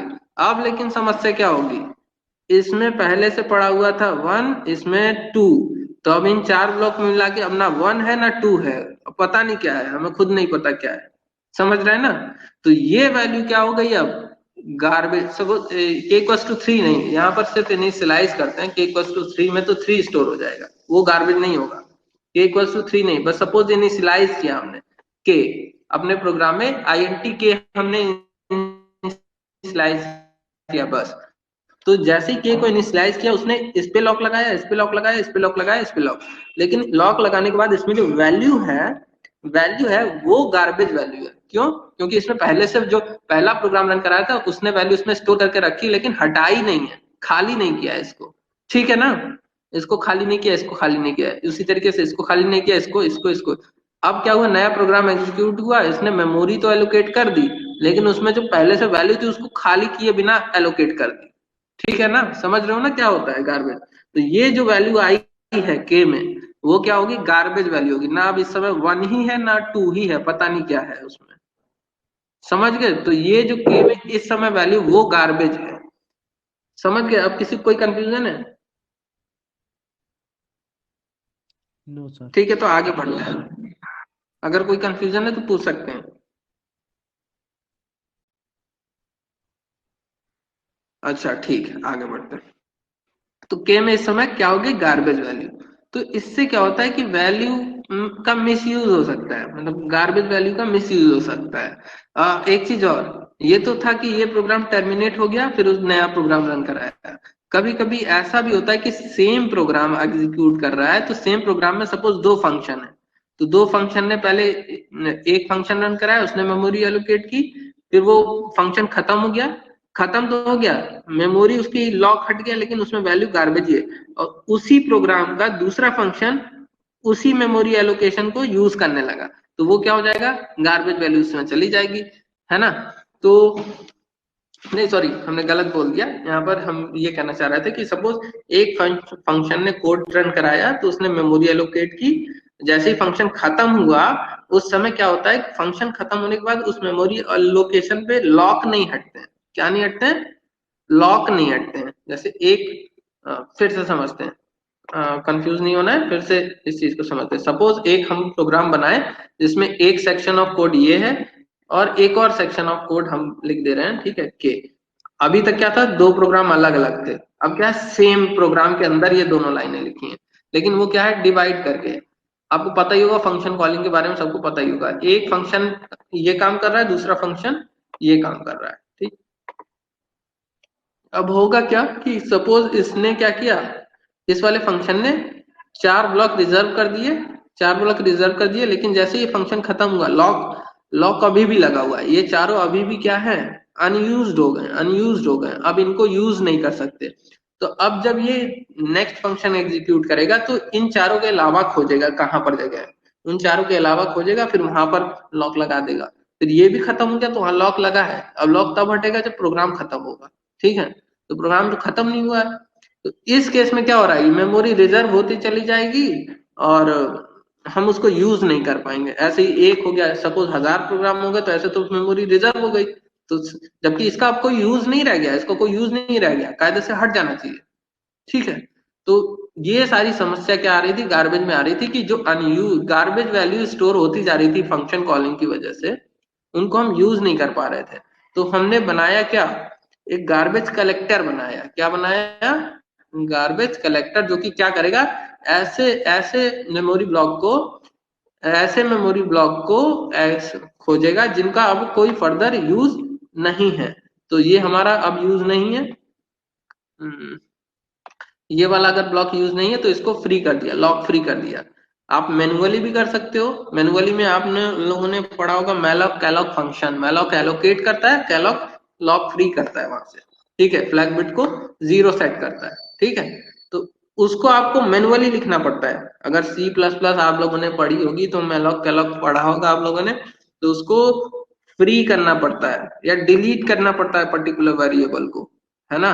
लेकिन यहाँ पर क्या होगा, पाइथन में क्या होगा, ऑटोमेटिक चीजें होंगी। क्या होंगी, ऑटोमेटिक। जैसे ये प्रोग्राम एग्जीक्यूट हुआ, सॉरी फंक्शन एग्जीक्यूट हुआ, फंक्शन एग्जीक्यूशन खत्म हुआ, उसके बाद ये चारों के चारों ब्लॉक अपने आप फ्री हो जाएंगे, उनको कुछ नहीं करना है। अब ये करा कैसे जाता है, इसके लिए एक रेफरेंस काउंट होता है। क्या होता है, रेफरेंस काउंट होता है हर एक वेरिएबल का, ठीक है।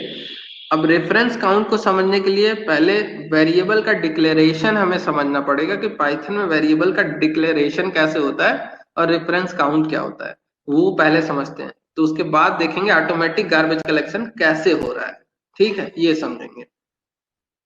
तो सबसे पहले हम क्या करते हैं, वेरिएबल का डिक्लेरेशन देखते हैं, कैसे वेरिएबल को डिक्लेयर किया जाता है मेमोरी में, पाइथन के केस में, और सी प्लस प्लस के केस में क्या होता है, दोनों चीज देखते हैं तो कंपैरिजन कर पाएंगे। सपोज हमने सी में लिखा आई इक्वल्स टू 1, फिर सेमीकोलन वगैरह कोई मतलब इशू नहीं है, छूट भी जा रहा तो सोचना नहीं, जे इक्वल्स टू 2, ठीक है। तो होता क्या है, मेमोरी में एक ब्लॉक क्रिएट होगा। क्या क्रिएट होगा, एक ब्लॉक जिसमें आई क्या होगा, एक इस ब्लॉक का रेफरेंस होगा, ठीक है, आई क्या होगा, इस ब्लॉक का रेफरेंस होगा, और जे इस ब्लॉक का रेफरेंस होगा। आई में स्टोर कर दिया हमने 1, जे में स्टोर कर दिया 2, ठीक है, इस तरीके से। फर्दर सपोज हमने कुछ और लिखा, हमने लिखा INT, हम सी की बात कर रहे हैं, सी या जावा में इसी तरीके से होता है, 3, सॉरी 3 नहीं लिखते हैं, 1 नहीं लिखते हैं, ठीक है। तो फर्दर क्या होगा, एक और ब्लॉक रिजर्व किया जाएगा मेमोरी में, हो सकता है कहीं पर भी हो, जरूरी नहीं इसी के साथ हम बना रहे हैं तो जरूरी नहीं कि इसके साथ ही बने, वो अलग से भी हो सकता है, कहीं पर भी मेमोरी में रैंडमली क्रिएट हो सकता है, ठीक है। लेकिन हम इसमें साथ ही में बना रहे हैं, इसी के साथ कंटीजसी बना रहे हैं। तो यहाँ पर हमने लिखा क्या 1 और इसका रेफरेंस क्या होगा k, ठीक है। अब देखो सी में क्या हुआ, सबसे पहले INTI के लिए वैल्यू रिजर्व की, सॉरी स्टोरेज रिजर्व किया, उसमें वैल्यू डाली और एक रेफरेंस हमने रिटर्न कर दिया। उसी तरीके से जे के लिए एक मेमोरी स्टोर की हमने, सॉरी रिजर्व की, उसमें 2 स्टोर करके जे रिटर्न कर दिया रेफरेंस पॉइंटर। इसी तरीके से के लिए। अब पाइथन के केस में क्या होता है, पाइथन में सपोज हमने लिखा i equals to 1, j equals to 2 और k इक्वल्स टू 1 अगेन, इस तरीके से। तो अब पाइथन प्योरली ऑब्जेक्ट ओरिएंटेड है, इसमें कुछ भी होगा तो सब ऑब्जेक्ट ही क्रिएट होगा। उसमें क्या होगा, पूरा ऑब्जेक्ट, मेमोरी में एक ऑब्जेक्ट क्रिएट होगा, पहली लाइन एग्जीक्यूट होगी, एक ऑब्जेक्ट क्रिएट होगा, उसमें क्या चला जाएगा 1, उसमें क्या होगा 1, ठीक है।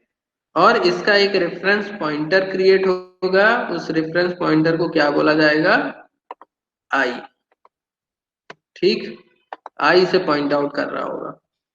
नेक्स्ट, जैसे ही ये वाली लाइन एग्जीक्यूट होगी तुरंत क्या होगा, एक पहले, हाँ ये लाइन एग्जीक्यूट होगी तो क्या होगा कि सबसे पहले जो पाइथन का इंटरप्रेटर है वो चेक करेगा कि क्या कोई ऐसा ऑब्जेक्ट है जिसमें 2 पड़ा हुआ है।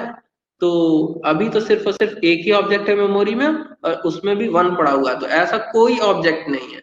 तो अगर ऐसा नहीं है तो वो एक अलग से ऑब्जेक्ट क्रिएट करेगा, उसमें स्टोर करेगा क्या 2, ठीक है, 2 स्टोर कर दिया उसने। और फिर इसके बाद इसका रेफरेंस पॉइंटर क्रिएट करेगा और इसको नाम क्या दे देगा जे। अब नेक्स्ट लाइन रन कराते हैं। नेक्स्ट लाइन क्या है, k इक्वल्स टू 1। अब k इक्वल्स टू 1 मैंने बताया कि वैल्यू स्टोर करने से पहले कंपाइलर इंटरप्रेटर चेक करेगा कि कोई ऐसा ऑब्जेक्ट है जिसमें पहले से 1 पड़ा हुआ है। तो अभी कौन कौन सा ऑब्जेक्ट है, ये ऑब्जेक्ट है और ये ऑब्जेक्ट है, इन दोनों में से इस ऑब्जेक्ट में 1 पड़ा हुआ है पहले से। तो इसके लिए पाइथन अलग से मेमोरी क्रिएट एलोकेट नहीं करेगा, इसी ऑब्जेक्ट का एक रेफरेंस पॉइंटर बना देगा और के उसी को रेफर करने लगेगा। क्या करेगा, के इसी को रेफर करने लगेगा। इतना समझ में आया। अब यहाँ पर क्या हो रहा था, देखो 1 के लिए i था, इस 1 के लिए भी अलग से मेमोरी एलोकेट की तो k, तो ये क्या हो गया, मेमोरी इफिशियंट नहीं हुआ। ये एग्जैक्टली पाइथन का कोड इफिशियंट हुआ, क्यों, क्योंकि सेम वैल्यू के लिए क्या हो रहा है, सेम वैल्यू के लिए हम बार बार मेमोरी एलोकेट नहीं कर रहे हैं। तो ये फायदा हमको किस में मिल रहा है, पाइथन में मिल रहा है कि मेमोरी, सपोज ऐसे 1000 वेरिएबल है जिनमें 1 पड़ा, जब आप कंपनी में कोड करोगे 10-10 हजार के लाइन के कोड होंगे। सपोज 1000 लाइन में सिर्फ i इक्वल्स टू 1 पड़ा हुआ है, j equals to 1, k equals to 1। तो सपोज अगर ऐसा है तो 999 वेरिएबल के लिए हमने मेमोरी बचा ली है, सिर्फ और सिर्फ रेफरेंस पॉइंटर क्रिएट किया है, तो इतना मेमोरी इफिशिएंट है, ठीक है। अच्छा, एक क्वेश्चन और पूछा जाता है इंटरव्यू में कि मेमोरी किस स्ट्रक्चर को फॉलो करती है। पाइथन में मेमोरी का स्ट्रक्चर क्या होता है, तो आप लोग आंसर दोगे क्या, हीप क्रिएट किया जाता है। ये जो मेमोरी बनाए वो हीप के फॉर्म में बनेगी, ये याद रखना। जबकि C++ में स्टैक भी बन सकती है, एरे भी बन सकता है, कुछ भी हो सकता है, लेकिन पाइथन में क्या बनता है, हीप बनता है। आंसर देना, मेमोरी स्ट्रक्चर हीप है पाइथन में, बस इतना याद रखना, ठीक है। हीप एक ट्री है, वो आगे डेटा स्ट्रक्चर वगैरह अगर आप लोग कहीं पढ़ेंगे तो उसमें होगा, कहीं पढ़िएगा हीप। वो सबसे ज्यादा मेमोरी इफिशिएंट स्ट्रक्चर होता है क्योंकि उसमें सर्चिंग सबसे कम टाइम में होती है, इंसर्शन, अपडेशन, डिलीशन सबसे मिनिमम टाइम कॉम्प्लेक्सिटी में होती है। इस वजह से पाइथन में हीप को ही यूज किया जाता है। फिलहाल आगे बढ़ते हैं। तो इस तरीके से मेमोरी इफिशिएंट ये रहा। अब कलेक्शन की बात करते हैं, गार्बेज कलेक्शन कैसे हो रहा है पाइथन में। जैसे ही एक ऑब्जेक्ट क्रिएट होता है उसका रेफरेंस पॉइंटर क्रिएट होता है, ठीक है। सपोज पहली लाइन एग्जीक्यूट हुई, अभी ये सब भूल जाते, जे भूल जाते, के भूल जाते, सपोज के है ही नहीं, ठीक है। पहली लाइन एग्जीक्यूट हुई, एक ऑब्जेक्ट क्रिएट हुआ और उसमें क्या हो गया, 1 स्टोर होके एक रेफरेंस पॉइंटर i बन गया। तो इस ऑब्जेक्ट का हमेशा कंपाइल इंटरप्रेटर क्या रखता है, एक रेफरेंस काउंट रखता है। क्या करता है, रेफरेंस काउंट, कि इस पर्टिकुलर ऑब्जेक्ट को कितने रेफरेंस पॉइंटर पॉइंट आउट कर रहा है। तो अगर पहली लाइन एग्जीक्यूट हुई तो अभी सिर्फ और सिर्फ आई इसे पॉइंट आउट कर रहा है, तो इसका रेफरेंस पॉइंटर क्या, रेफरेंस काउंट क्या हो गया, 1 हो गया। क्या हो गया, 1 हो गया। दूसरी लाइन एग्जीक्यूट हुई, आई जे इक्वल्स टू 2, तो एक ऑब्जेक्ट क्रिएट हुआ, जे इसको पॉइंट आउट करने लगा और इसका रेफरेंस पॉइंट क्या हो जाएगा, काउंट क्या हो जाएगा, 1। फिर k इक्वल्स टू 1, तो अब k भी इसे पॉइंट आउट करने लगा, तो इसका अब रेफरेंस पॉइंट क्या हो जाएगा, 1 ना हो कि क्या हो जाएगा, 2। क्या हो जाएगा, 2। ठीक है, इतना समझ में आ गया। अब सपोज हमने एक कॉल लाइन एग्जीक्यूट कराई, क्या हमने एग्जीक्यूट कराया i इक्वल्स टू 3, ठीक है। तो अब क्या होगा, आई में अब वैल्यू 3 डालनी है, तो पहले सर्च किया जाएगा कि आई कोई ऐसा ऑब्जेक्ट है जिसमें आई की वैल्यू 3 है, सॉरी ऐसा कोई ऑब्जेक्ट है जिसमें 3 पड़ा हुआ है, आई से कोई मतलब नहीं। ऐसा कोई ऑब्जेक्ट है जिसमें 3 पड़ा है, इसमें नहीं पड़ा है, इसमें नहीं पड़ा है, तो अलग से एक मेमोरी में एक ऑब्जेक्ट क्रिएट किया जाएगा। ब्लॉक नहीं, हम ऑब्जेक्ट बोल रहे हैं, हर बार ऑब्जेक्ट बोल रहे हैं पाइथन केस में, ठीक है। और उसमें क्या किया गया, 3 स्टोर किया गया और आई अब इसे पॉइंट आउट करने लगेगा, ना कि इसे, और ये क्या हो जाएगा, हट जाएगा। अब इस केस में इस वाले ऑब्जेक्ट का रेफरेंस काउंट हो जाएगा 1 और इस वाले ऑब्जेक्ट का भी अगेन रेफरेंस काउंट घट के क्या हो जाएगा, 0, सॉरी 0 नहीं 1, क्या हो जाएगा, 1। ठीक है, अब इसका भी 1, इसका भी 1, इसका भी 1। अब एक लाइन और एग्जीक्यूट कराते हैं हम, k इक्वल्स टू 3 कर दिया हमने, या सपोज 4 कर दिया, 4 नहीं 3 करते हैं, ठीक है। तो फिर एक ऑब्जेक्ट बनाना पड़ेगा, तो 3 करते हैं, तो कंपाइलर पहले सर्च करेगा, इंटरप्रेटर सर्च करेगा किसी ऑब्जेक्ट में k की वैल्यू 3 है, तो इसमें है, तो एक सिंपली रेफरेंस पॉइंटर क्रिएट करेगा और k इसे पॉइंट आउट करने लगेगा, यहां से k हट जाएगा, ठीक है। अब क्या होगा, इसका रेफरेंस काउंट क्या हो जाएगा, इसका रेफरेंस काउंट हो जाएगा 2 और इस वाले ऑब्जेक्ट का रेफरेंस काउंट क्या हो जाएगा, 0। क्या हो जाएगा, 0, ठीक है। तो अब बात आती है automatic garbage collector. Automatic garbage collector भी एक कोड है, छोटा सा कोड लिखा हुआ है पाइथन में, ठीक है। वो करता क्या है, बस मेमोरी में देखता रहता है कि किस ऑब्जेक्ट का रेफरेंस काउंट 0 है। क्या देखता है, किस ऑब्जेक्ट का रेफरेंस काउंट 0 है, और जैसे ही किसी ऑब्जेक्ट का रेफरेंस काउंट 0 मिलता है उसको क्या कर देता है, डिलीट कर देता है, क्योंकि अब उसका फर्दर यूज है ही नहीं। तो जैसे ही इस ऑब्जेक्ट का रेफरेंस काउंट 0 हुआ, उसी समय ये ऑब्जेक्ट ऑटोमेटिक गार्बेज कलेक्टर के थ्रू क्या हो जाता है, डिलीट कर दिया जाता है। क्या कर दिया जाता है, डिलीट, मेमोरी से डिलीट। तो अब कोई भी वेस्टेज अपने कोड में नहीं रह जाता, एक एक ब्लॉक, मेमोरी का एक एक ब्लॉक इफिशिएंटली यूज होता है। इस वजह से पाइथन और ज्यादा पॉपुलर है। तो हाँ, हमने बताया, बोला कि ये स्लो है, लेकिन अब इतने सारे फीचर देख के लग रहा होगा कि हाँ पाइथन को यूज करना चाहिए। ऐसा मेमोरी इफिशिएंट और कोई दूसरा लैंग्वेज लगभग नहीं है, ऐसा नहीं कि नहीं है, हम ये भी नहीं कह रहे कि नहीं है, लेकिन उनकी कॉम्प्लेक्स, उनमें कुछ और ऐसे फीचर हैं, मतलब पाइथन में कुछ और ऐसे फीचर जो उससे भी ज्यादा स्ट्रांग है, इस वजह से पाइथन को यूज किया जाता है, ठीक है ना। तो इसका काउंट अब क्या हो गया, 2 और इसका क्या हो गया, 1। अब यही तो ब्लॉक एग्जिस्ट करेगा, ये वाला ब्लॉक मेमोरी से डिलीट हो गया। तो इस तरीके से पाइथन में ऑटोमेटिक गार्बेज कलेक्टर काम करता है, ठीक है। Next less line of code, मैंने एग्जांपल दिखाया कि एकदम मिनिमम लाइन ऑफ कोड में आप बड़े से बड़े टास्क को परफॉर्म कर सकते हो, ठीक है। ये गार्बेज कलेक्शन के बारे में बता रहा था। तो गार्बेज कलेक्शन में क्या होता है, एक रेफरेंस पॉइंट होता है, रेफरेंस काउंटिंग होता है, और क्या होता है, एक गार्बेज कलेक्शन होता है। दो कोड होते हैं, पहले रेफरेंस काउंट बढ़ाता जाता है, गार्बेज कलेक्शन बस कलेक्ट करता जाता है, किसका रेफरेंस काउंट 0 है, किसका रेफरेंस काउंट 0 है। तो जैसे किसी का रेफरेंस काउंट 0 होता है, गार्बेज कलेक्शन जो कोड है वो उस मेमोरी ब्लॉक को मेमोरी से डिलीट कर देता है, ठीक है। तो आज के लिए इतना ही रखें कि आगे बढ़ाएं। सर रहने दीजिए। ठीक है, कल कोशिश करना, सभी लोग कोशिश करना कि लैपटॉप आप लोग लेके आना, ठीक है, अपने पास रखना साथ में। अगर नहीं है तो लैब में कल, अच्छा सैटरडे, सैटरडे है तो यस फिर सर। मंडे को क्लास। कल क्लास नहीं होगा सर? नहीं, सैटरडे संडे ऑफ है, मंडे को क्लास होगी, ठीक है। Okay sir. मंडे क्लास होगी, सब लोग अपने अपने लैपटॉप लेके आएंगे। अगर जिनके पास नहीं है लैपटॉप वो लैब में जाएंगे, ठीक है, कॉलेज की लैब में। वहां से कोड करेंगे, इंस्टॉलेशन करेंगे। हम चाहते हैं कि एक एक चीज आप लोग खुद से कोड करें, वो बेहतर होगा, ठीक है ना। और किसी कोई कंफ्यूजन है आज की क्लास में या पिछली क्लास में, कोई कंफ्यूजन है तो पूछ सकता है। Yes sir. बोलिए।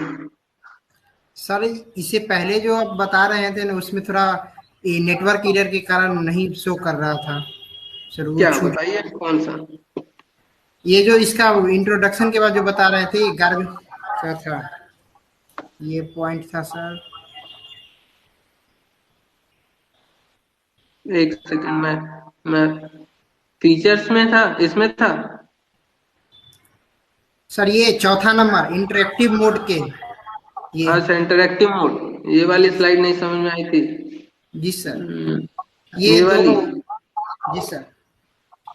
देखिए, जनरल पर्पस का मतलब मैंने बताया कि जनरल पर्पस का मतलब ये होता है कि आप पाइथन को किसी भी पर्पस से यूज कर सकते हो। वेब डेवलपमेंट के लिए भी यूज कर सकते हो, ऐप डेवलपमेंट के लिए भी, सॉफ्टवेयर डेवलपमेंट के लिए भी, machine learning, AI, IOT, embedded coding, हर तरीके से यूज कर सकते हो पाइथन को, ठीक है। इंटरप्रेटेड का मतलब क्या है कि जो प्रोग्रामिंग लैंग्वेज इंटरप्रेटर को सपोर्ट करती है, इंटरप्रेटर के थ्रू उन्हें कन्वर्ट किया जाता है लो लेवल लैंग्वेज में, तो वो इंटरप्रेटेड लैंग्वेज होती है, ठीक है। तीसरा इंटरैक्टिव, किसी भी कोड को रन कराने के दो तरीके होते हैं, एक होता है स्क्रिप्ट मोड, दूसरा होता है इंटरैक्टिव मोड, ठीक है। स्क्रिप्ट मोड में क्या किया जाता है, सपोज आपके प्रोग्राम में 10 लाइनें हैं, तो उन 10 की 10 लाइन को एक साथ लिख के एक फाइल में सेव करके तब रन कराते हैं, वो होता है script mode run. Script mode में मतलब जैसे आप लोग सी में कोड करते हो, वो स्क्रिप्ट मोड में रन करता है, वो इंटरैक्टिव मोड में रन नहीं करता है। मतलब पूरी फाइल पहले लिख लेते हो, फिर कंपाइल कराते हो, फिर रन कराते हो, उसमें सारे इंस्ट्रक्शन लिखे होते हैं, मतलब सारी लाइनें लिखी होती है, वो होता है स्क्रिप्ट मोड। इंटरैक्टिव मोड का मतलब क्या है कि आपने एक लाइन लिखी उसको रन करा दिया, दूसरी लाइन लिखी उसको तुरंत रन करा दिया, तीसरी लाइन लिखी उसको तुरंत रन करा दिया। ये इसका एग्जाम्पल हम लोग देखेंगे, दोनों दोनों मोड रन करा के देखेंगे पाइथन में, घबराने की जरूरत नहीं है। देखेंगे स्क्रिप्ट मोड में कैसे रन कराना है, इंटरैक्टिव में कैसे रन कराना है, दोनों मोड में देखेंगे और खुद करेंगे, सब लोग करेंगे, ठीक है, तो परेशान नहीं होना है। नेक्स्ट है ऑब्जेक्ट ओरिएंटेड। ऑब्जेक्ट ओरिएंटेड का मतलब ये है कि दो तरह की लैंग्वेज होती है, एक होता है प्रोसीजरल, दूसरा होता है ऑब्जेक्ट ओरिएंटेड।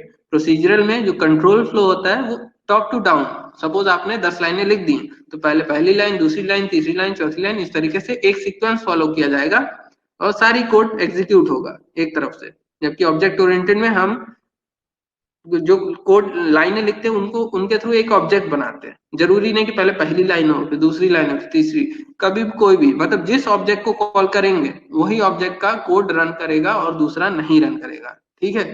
साथ ही साथ इसके कुछ और एडवांस फीचर होते हैं, जैसे पॉलीमॉर्फिज्म, इनहेरिटेंस, अब्स्ट्रैक्शन, एनकैप्सुलेशन, ये सब सारी चीजें हम लोग जब ऑब्जेक्ट ओरिएंटेड प्रोग्रामिंग पढ़ेंगे, लास्ट में सबसे लास्ट टॉपिक यही है, जब पढ़ेंगे तो उस समय हम सारी चीजें एक्सप्लेन करेंगे, अभी घबराने की जरूरत नहीं। बस अगर कोई पूछता है तो आपको बस इतना बताना है, ऑब्जेक्ट ओरिएंटेड को सपोर्ट करता है, प्रोसीजरल प्लस ऑब्जेक्ट ओरिएंटेड दोनों को सपोर्ट करता है। लेकिन आप बोलोगे क्या, ऑब्जेक्ट ओरिएंटेड ही बोलना है पहले। अगर वो पूछता है प्रोसीजरल को भी सपोर्ट करता है, हर लैंग्वेज सपोर्ट करती है प्रोसीजरल को, ठीक है।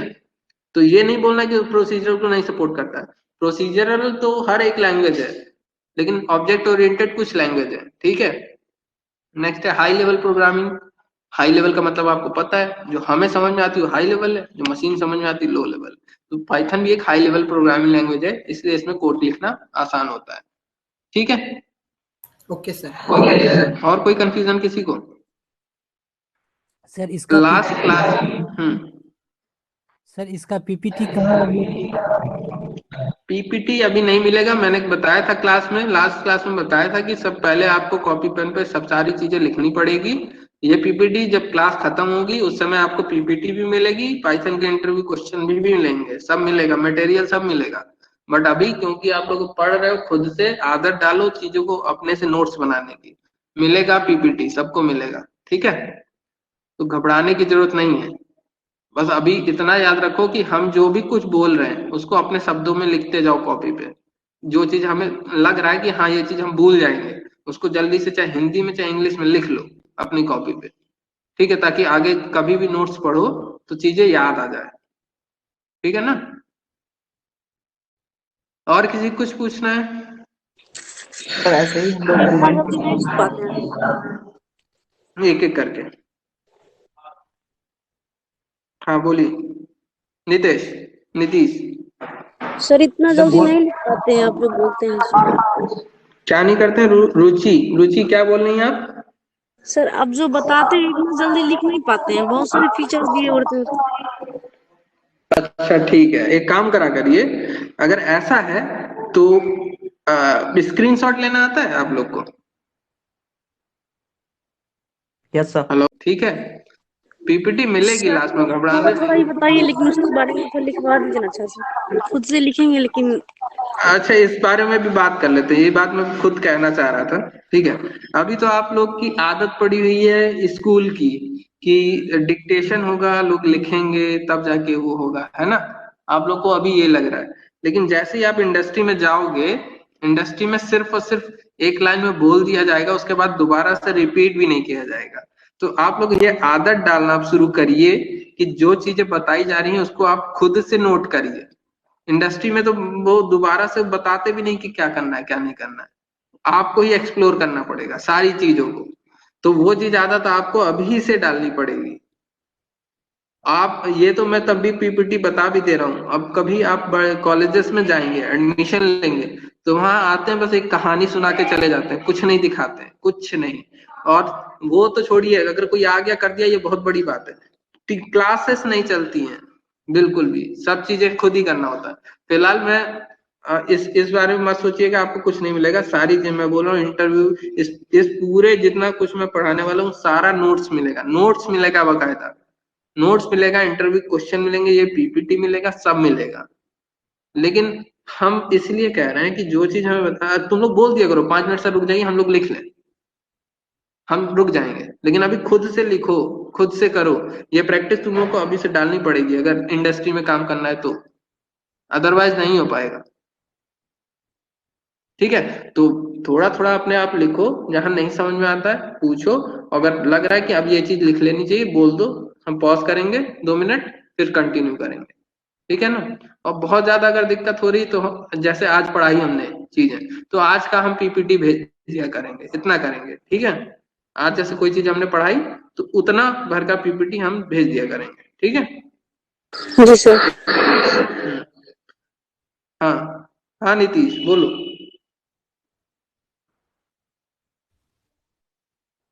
सर हो गया। अच्छा ठीक ठीक। सर ऐसे ही तो मैं रिवाइंड करवाते रहेंगे तो हम लोग को भी याद हो जाएगा। हाँ नहीं, हाँ बुरा रिवाइज होगा। आज तो हमने क्वेश्चन नहीं पूछा क्योंकि जब मैंने क्लास शुरू की थी तो 10-15 ही बच्चे थे, इसलिए मैंने क्वेश्चन नहीं शुरू किए। मुझे लगा सब लोग आ जाएंगे तब पूछना शुरू करते हैं। क्वेश्चन अब नेक्स्ट क्लास में पूछे जाएंगे, जितना भी अब तक पढ़ाया है हम पीपीटी सेंड कर रहे हैं आपके ग्रुप में, जो ग्रुप में आप सभी लोग हैं ना। आप लोग यस कितने सर। लोग हो टोटल, कितने लोग इनरोल्ड हो आप लोग? 28 लोग हो ना? तो सब लोग सब ग्रुप में हो ना, उस वाले ग्रुप में? मुझे कोई जानकारी नहीं है उस बारे में, जो एक व्हाट्सएप ग्रुप, तो उस ग्रुप में मैं पीपीटी अब तक का पढ़ाया हुआ सेंड कर रहा हूँ। ठीक है, सब लोग कायदे से पढ़ लेना, नेक्स्ट क्लास में क्वेश्चन पहले पूछेंगे फिर उसके बाद आगे बढ़ेंगे। ठीक है, ओके सर ओके। और घबराना नहीं, किसी को कुछ नहीं आ रहा है, लग रहा है कि नहीं आ रहा, सर से तुरंत पूछ लो, तुरंत पूछ लो, कोई दिक्कत नहीं है, 10 बार बताएंगे, लेकिन समझ में आना चाहिए बस। हमें इतना चाहिए कि क्लास क्लास खत्म होने के बाद पाइथन आप लोग को जबान पे होनी चाहिए, बस और कुछ नहीं। ठीक है, तो आज की क्लास यहीं तक रखते हैं, नेक्स्ट क्लास अब मंडे को होगी, मंडे को देखते हैं। तो हम आज या कल में हम पीपीटी सेंड कर देंगे व्हाट्सएप पे। ठीक है, okay thank you sir. Thank you sir. Okay okay.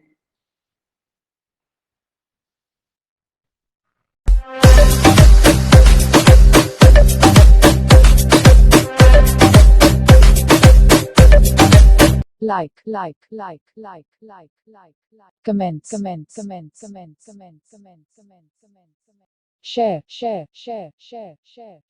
subscribe, and press the bell icon. Never miss on updates from Shivram Kumar.